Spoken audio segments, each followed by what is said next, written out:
Eu quero, neste sábado, fim de tarde aqui em Porto Alegre, céu azul, sol claro, temperatura mais do que amena, né? Fim de outono, começo de inverno, já temperatura até tá, estou estranhando aqui o veranico de maio, 26 graus neste momento, aqui são quase 5h20 da tarde. Bom, eu quero falar hoje, neste sábado aqui, sobre esta improvável, mas possível queda de braço, ela está ocorrendo, né? Entre o presidente da Câmara dos Deputados, leia-se Centrão, e Lula da Silva, leia-se todo o governo Lula petista e seus aliados. Eu quero falar sobre isso aí. Mas antes, eu acho necessário dizer alguma coisa sobre essas manifestações agendadas para amanhã, domingo, em várias cidades brasileiras. Eu vi que aqui no Rio Grande do Sul estão programadas manifestações de rua para o Parcão, aqui em Porto Alegre, 16h30, e em Passo Fundo. Mas são dezenas das cidades por todo o Brasil. Estou publicando, inclusive, essa relação que me mandou o deputado Felipe Camozato no meu blog polibebraga.com.br, de todas as cidades, com todos os endereços. Olha, essas manifestações, goste-se ou não se goste, elas são contra o eixo do mal. Mais do que nunca, esse eixo do mal protagonizado pela aliança carnal entre o Lula e os seus aliados, Supremo Tribunal e Senado, principalmente, mas não só. Ali um outro aliado importante deles, do eixo do mal, que é a mídia tradicional, ela tá vacilando, né? Tem rachas aí. Tem muitos rachas. Esse episódio do Maduro, por exemplo, evidenciou isso aí. O Lula ficou de um lado, praticamente todos os seus tradicionais aliados da mídia tradicional ficaram do outro lado. O Lula a favor da ditadura, né? Dos presos políticos, do atraso lá na Venezuela, e a mídia tradicional, claro, nesse caso aí até se defendendo, porque lá na Venezuela a mídia tradicional foi pro saco, né? Bom, essa lista está ali. Quem me passou isso tudo aí foi o deputado federal, como eu já disse, Felipe Camozato, que é do Novo, do Partido Novo. Depois que o MBL, do Kim Kataguiri, decidiu se afastar do comando das manifestações,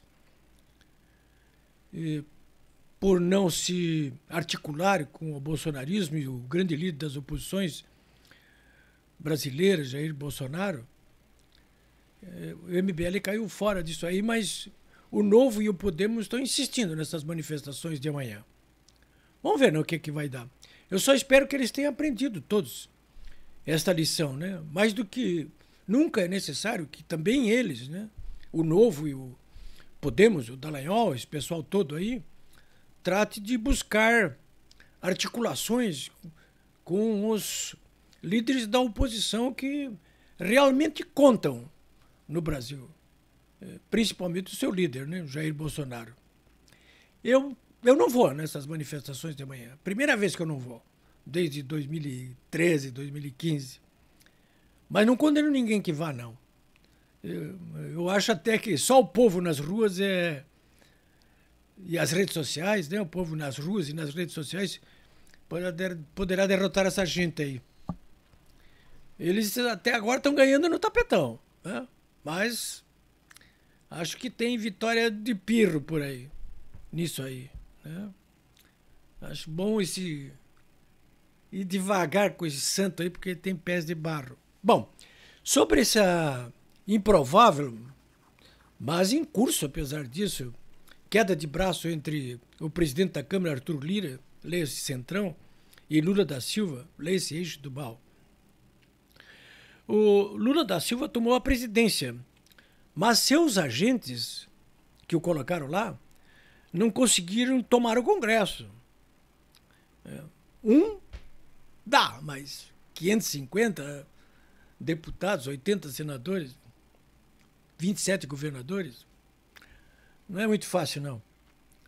Na Câmara, que é onde se decide de verdade o destino do país e o que acontece no país, o lulopetismo tem 136 deputados, o que não é nada diante dos 550 deputados existentes.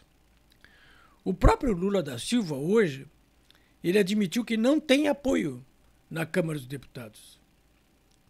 Ele tem comprado apoios. Na base da liberação de emendas parlamentares, o jornalista J.R. Guzzo, hoje na Gazeta do Povo, ele chega a dizer que o governo, nesses 5 meses, está gastando, está liberando R$1 bilhão por mês. São 5 meses, são 5 bilhões liberados até agora de emendas parlamentares. E mesmo assim não está conseguindo muito sucesso, não. Nem sempre consegue aprovar o que precisa. E o que precisa aprovar, geralmente, é mutilado. E atende muitos interesses da oposição que se formou dentro do Congresso. Como se viu nos casos do marco temporal e na MP dos ministérios. Na Câmara dos Deputados, o deputado Arthur Lira vem fazendo e acontecendo, com o comando do Centrão e o apoio da oposição, contra uma aliança parlamentar esquerdopata cada vez mais desnorteada. Está desnorteada.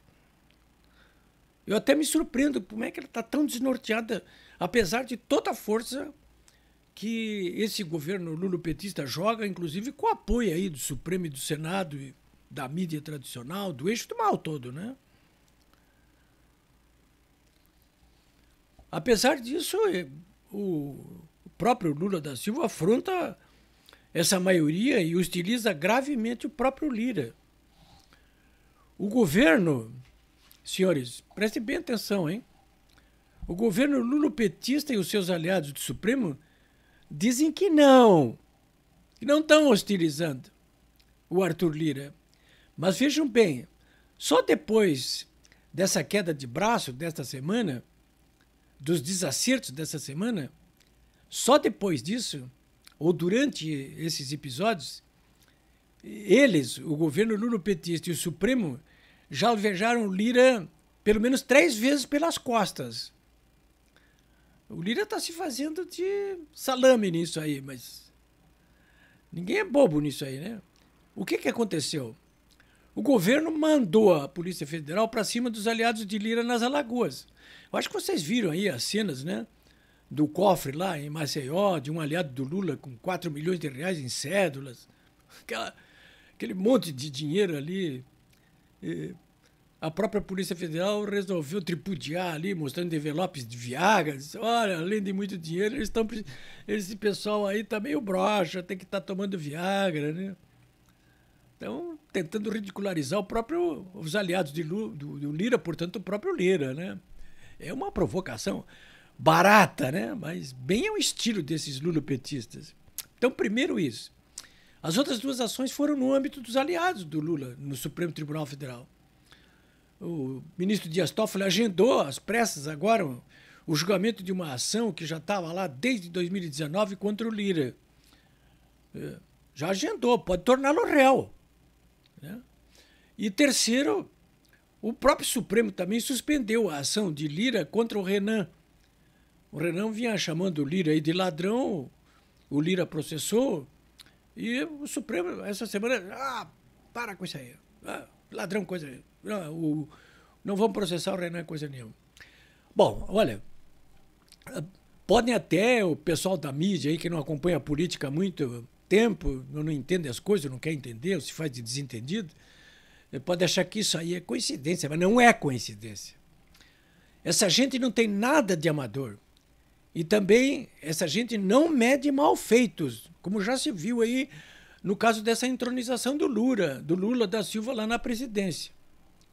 Só que tem um detalhe, o Arthur Lira e os seus aliados do Centrão, e acidentalmente da oposição nesse momento, eles não costumam agir assim como jogava o Bolsonaro dentro das 4 linhas, não.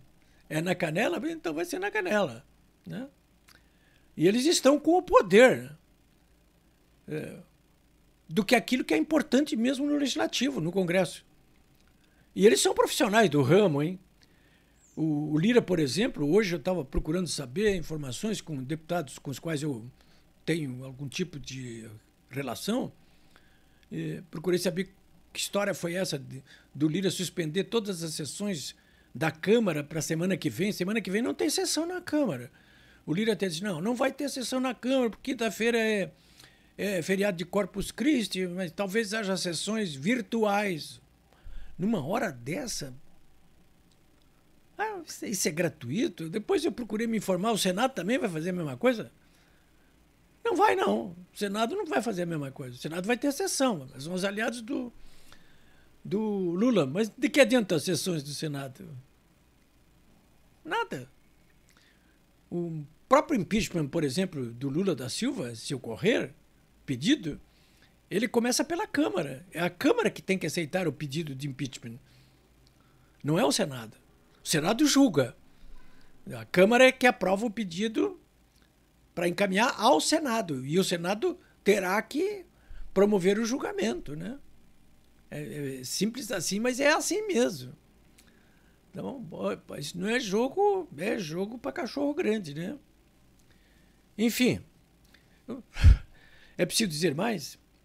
Olha, isso tudo pode acabar em pizza, com um acerto final entre o Lira e o Lula, né? Dependendo do que o Lula vai ceder ali. Olha, eu vou pagar mais emendas, eu vou nomear o pessoal do Centrão aí para os cargos que estão em aberto nos estados, eu vou fazer uma reforma ministerial aí, entregar 3 ministérios para o Centrão.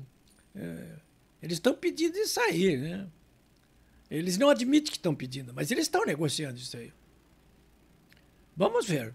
Inclusive o Ministério da Saúde, hein?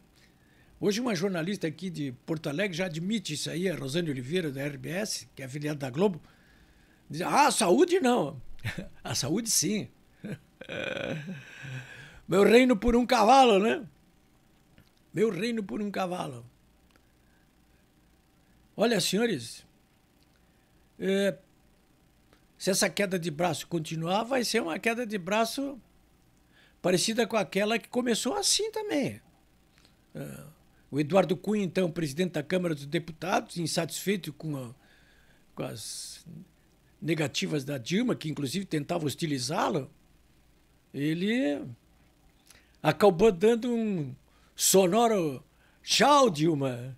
Tem um livro até intitulado Tchau, Dilma, do Eduardo Cunha.